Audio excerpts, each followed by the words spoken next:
Hello, good morning students. Today we are going to discuss about the practical units. Practical units of mass and practical units for time. That is large time, or we can say large mass. So in our previous videos what we have seen? We have seen about the practical units for length. Suppose if we want to measure the length between earth and sun, then there are some particular units which we have seen. So to measure smallest length, or we can say largest length, so there are different units, okay, which we have seen in our previous lecture. Now in today's videos we are discussing about the masses. That is, if heavy mass is there, then which practical units can be used to measure heavy mass? Okay, like 1 metric ton, and this metric ton is the word which is familiar to everyone. That is, 1 metric ton stands for 1000 kg, that is 10 to the power 3 kg. 1 metric ton. एका metric टनचा अर्थ होतो 1000 kilo. 1000 kg is equal to 1 metric ton. What about quintal? So you know this quintal. Quintal means what? If 100 kg is there, then we can say 1 quintal is there. Means 1 quintal is equal to how many kilogram? 100 kilogram. 1 metric ton is equal to how many kilogram? 1000 kilogram. Then see here, sometimes the question may be asked on this unit, that is Chandrasekhar limit. So most of the students, they do not know about the Chandrasekhar limit means what. Now see, this Chandrasekhar limit is also a unit to measure large mass. Okay, sometimes the question may be asked, what is the use of this Chandrasekhar limit? Means Chandrasekhar limit हे जे unit आहे हे कशासाठी वापरतात? तर बऱ्याच मुलांना माहिती नसतं की चंद्रशेखर लिमिट काय आहे आणि ते कशासाठी वापरतात. तर चंद्रशेखर लिमिट हे एक प्रॅक्टिकल युनिट आहे. कशासाठी? जर मास, हेवी मास मोजायचं असेल आपल्याला, ट्रिमेंडस मास जर आपल्याला मेजर करायचं असेल, तर ते हेवी मास मोजण्यासाठी जे युनिट आपण वापरतो त्याला म्हणायचं चंद्रशेखर लिमिट. आणि त्याचं रिप्रेझेंटेशन कसं? 1 CSL, 1 चंद्रशेखर लिमिट. आता हे 1 चंद्रशेखर लिमिट कशासाठी वापरतात, किंवा 1 चंद्रशेखर लिमिटचा अर्थ काय होतो? तर काय अर्थ होतो? 1.4 मल्टिप्लाइड बाय मास ऑफ सन. जे काही सनचं मास आहे त्याला जर 1.4 मल्टिप्लाय केलं तर आलेलं ॲन्सर याला काय म्हणतो आपण? चंद्रशेखर लिमिट. आणि चंद्रशेखर लिमिट हे असं युनिट आहे जे आपण हेवी मास मोजण्यासाठी वापरतो. तर मग आता मास ऑफ सन किती असतं? तर मास ऑफ सन आहे that is 1.4 into 1.989 into 10 to the power 30. It is in kg.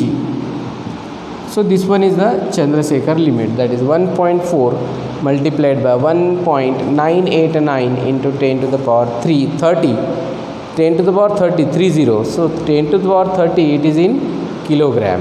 Okay. So in this way you should remember this 1 Chandrasekhar limit is a unit, practical unit, which is measured for heavy masses, and the meaning of this 1 Chandrasekhar limit, that is 1.4 into mass of sun. What is mass of sun? Mass of sun is 1.989 into 10 to the power 30 kg, 30 kg.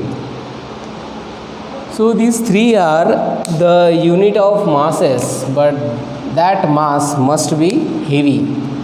हे जे वरचे तिन्ही जे unit आहेत, first, second, third, हे तिन्ही unit कोणासाठी वापरणार तुम्ही? हे तिन्ही युनिट वापरायचे तुम्हाला हेवी माससाठी. खूप प्रचंड ट्रिमेंडस जर मास असेल तर ते मोजण्यासाठी 1000 किलोसाठी टन वापरा, 100 किलोसाठी क्विंटल वापरा आणि चंद्रशेखर लिमिटचा अर्थ होतो 1.4 into mass of sun. Mass of sun लक्षात ठेवा 1.989 इंटू 10⁻30 kg. तर हे झाले लार्ज हेवी माससाठी. आता एक छोटं मास आपल्याला कन्सिडर करायचं आहे. तर ॲटॉमिक मास युनिट बऱ्याच वेळेस बुक्समध्ये रीड करताना AMU that is atomic mass unit असं आपल्याला लिहिताना दिसलं किंवा असं लिहिताना किंवा असं युनिट आपल्याला दिसते. तर AMU काय आहे आणि ते कशासाठी वापरतात. तर सर्वात आधी लक्षात ठेवा की AMUचा अर्थ होतो ॲटॉमिक मास युनिट. कशासाठी होतो. Atomic mass unit. Atomic mass unit जर अर्थ होत असेल तर या ॲटॉमिक मास युनिटचा व्हॅल्यू किती राहते. तर ती व्हॅल्यू किती राहते 1.66 इंटू 10⁻⁻27 किलोग्रॅम.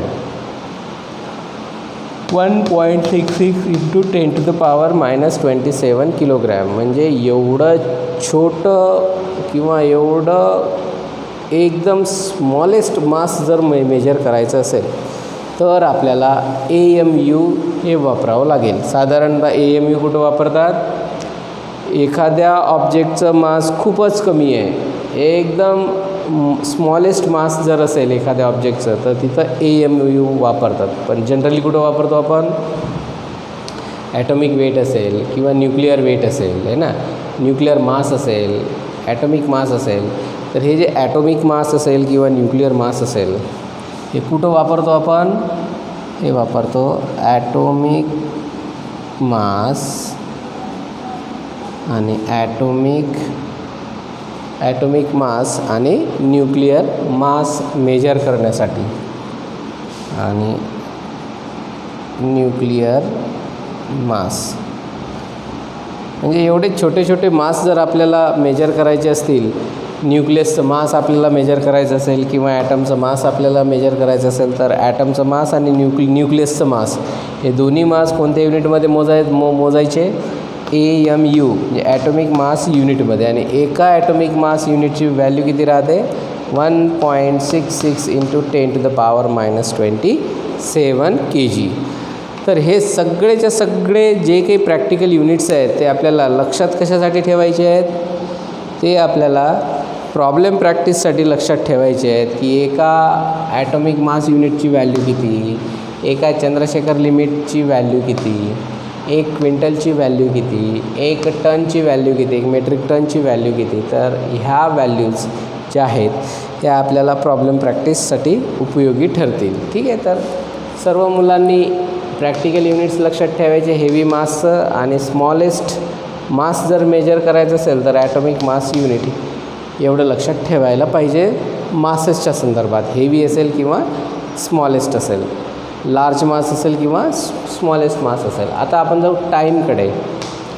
लार्ज टाईम आणि स्मॉलेस्ट टाईम. लार्ज टाईम जर तुम्हाला मोजायचा असेल so to measure large time. आता लार्ज टाईम म्हणजे काय, कोणत्या टाईमला आपण लार्ज टाईम म्हणतो. तर इथं 2 कॉन्सेप्ट मी इथं लिहिलेलं आहे की कोणत्या कोणत्या कॉन्सेप्टला लार्ज टाईम असं म्हटलं जातं.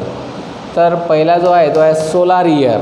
आता हे प्रत्येकाला माहिती आहे सोलार इयर म्हणजे काय. सोलार इयर म्हणजे काय तर डेफिनेशन आहे त्याची the time taken by the earth to complete 1 revolution around the sun. आता बघा या डेफिनेशनमध्ये काय सांगितलं आहे. Time taken by the earth to complete 1 revolution around the sun. म्हणजे आपण स्कूल लेवलला असताना शिकलो आहे की आपली अर्थ ही सनभोवती काय करते, फिरते. Okay, means earth is revolving around the sun. आता आपण इमॅजिन करू की अर्थ जर स्टार्ट झाली, ही ज्यावेळेस 1 रिव्हॉल्यूशन कंप्लीट करेल त्यावेळेस आपल्याला माहीत असतं किती दिवस झालेले असतात, 365 दिवस झालेले असतात. So 1 solar year is exactly equal to 365.25 days. म्हणजे एका सोलार इयरची जी काही व्हॅल्यू आहे ती एका सोलार इयरची व्हॅल्यू असते डेजमध्ये 365.25 दिवस. ठीक आहे. तर सोलार इयरचा अर्थ काय होतो की जो काही टाईम लागेल, कोणाला टाईम लागेल, अर्थला. कशासाठी?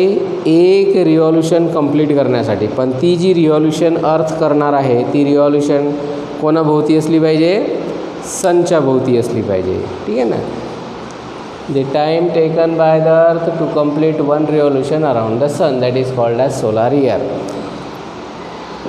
सन भोवती पूर्ण एक रिव्हॉल्यूशन कंप्लीट करायला जो काही वेळ लागेल अर्थला, तर त्याला म्हणायचं, त्या लार्ज टाईमला म्हणायचं सोलार इयर. हे प्रत्येकाला माहिती आहे. एका सोलार इयरमध्ये 365 दिवस असतात. आणखीन दुसरं टाईम, लार्ज टाईमचं युनिट काय? एक सोलार इयर आहे, दुसरा आहे लुनार मंथ. आता हा जो लुनार मंथ आहे, हा लुनार मंथ कशाला म्हणायचा? तर the time taken by the moon to complete, time taken by the moon to complete one revolution around the earth. One revolution around the earth is in its orbit is called as lunar month. आता lunar मंथमध्ये काय होतं? The time taken by the moon to complete one revolution around the earth. आता imagine करा, ही अर्थ आहे आणि हा मून आहे. आता मून ज्यावेळेस अर्थच्या अराऊंडला जर एक रिव्हॉल्यूशन जर पूर्ण करत असेल आणि एक रिव्हॉल्यूशन पूर्ण करताना त्याला जो काही वेळ लागेल त्या वेळेला काय म्हणायचं? Lunar month. लक्षात आलं आहे का? Whatever may be the time taken by the moon to complete one revolution around the earth. Around the earth, you should remember, around the earth, not sun, around the earth. Around the earth, around the earth त्याला जो काही एक रिव्हॉल्यूशनसाठी वेळ लागेल, कोणाला? मूनला, चंद्राला, तर त्याला त्या टाईम पिरियडला किंवा त्या लार्ज टाईमला काय म्हणायचं? लुनार मंथ म्हणायचं. मग हा लुनार मंथ किती दिवसाचा असतो? तर एका लुनार मंथमध्ये किती दिवस असतात? 27.3 डेज. तर 27.3 days that is called as lunar month. म्हणजे 27.3 दिवसांमध्ये चंद्र काय करतो? पृथ्वीला एक रिव्हॉल्यूशन कंप्लीट करतो. आता हे झाले लार्ज टाईमबद्दल. सोलार इयर आणि लुनार मंथ हे लार्ज टाईमचे प्रॅक्टिकल युनिट्स आहेत.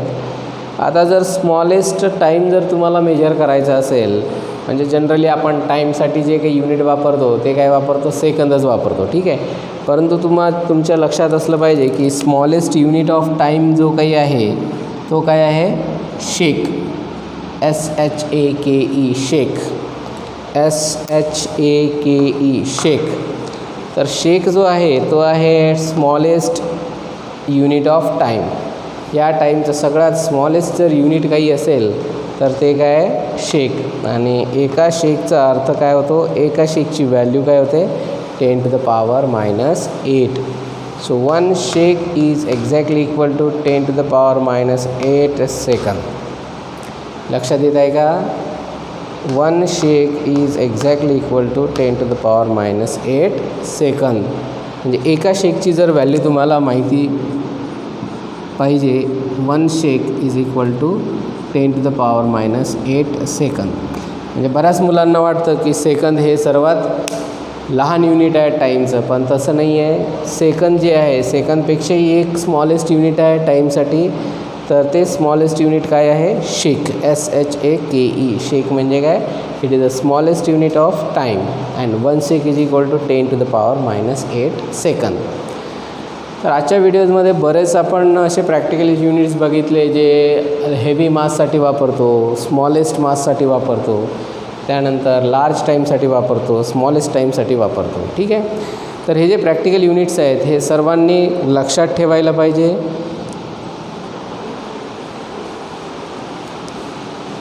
ठीक आहे. आज आपण इथंच थांबू. पुढच्या वेळेस आपल्याला डायमेन्शनकडे जायचं आहे, डायमेन्शन ऑफ फिजिकल क्वांटिटीजकडे. परंतु हे सर्व जे काही मी आता सांगितले प्रॅक्टिकल युनिट्स हे सर्वांनी लक्षात ठेवायला पाहिजे. Okay. So till then, thank you.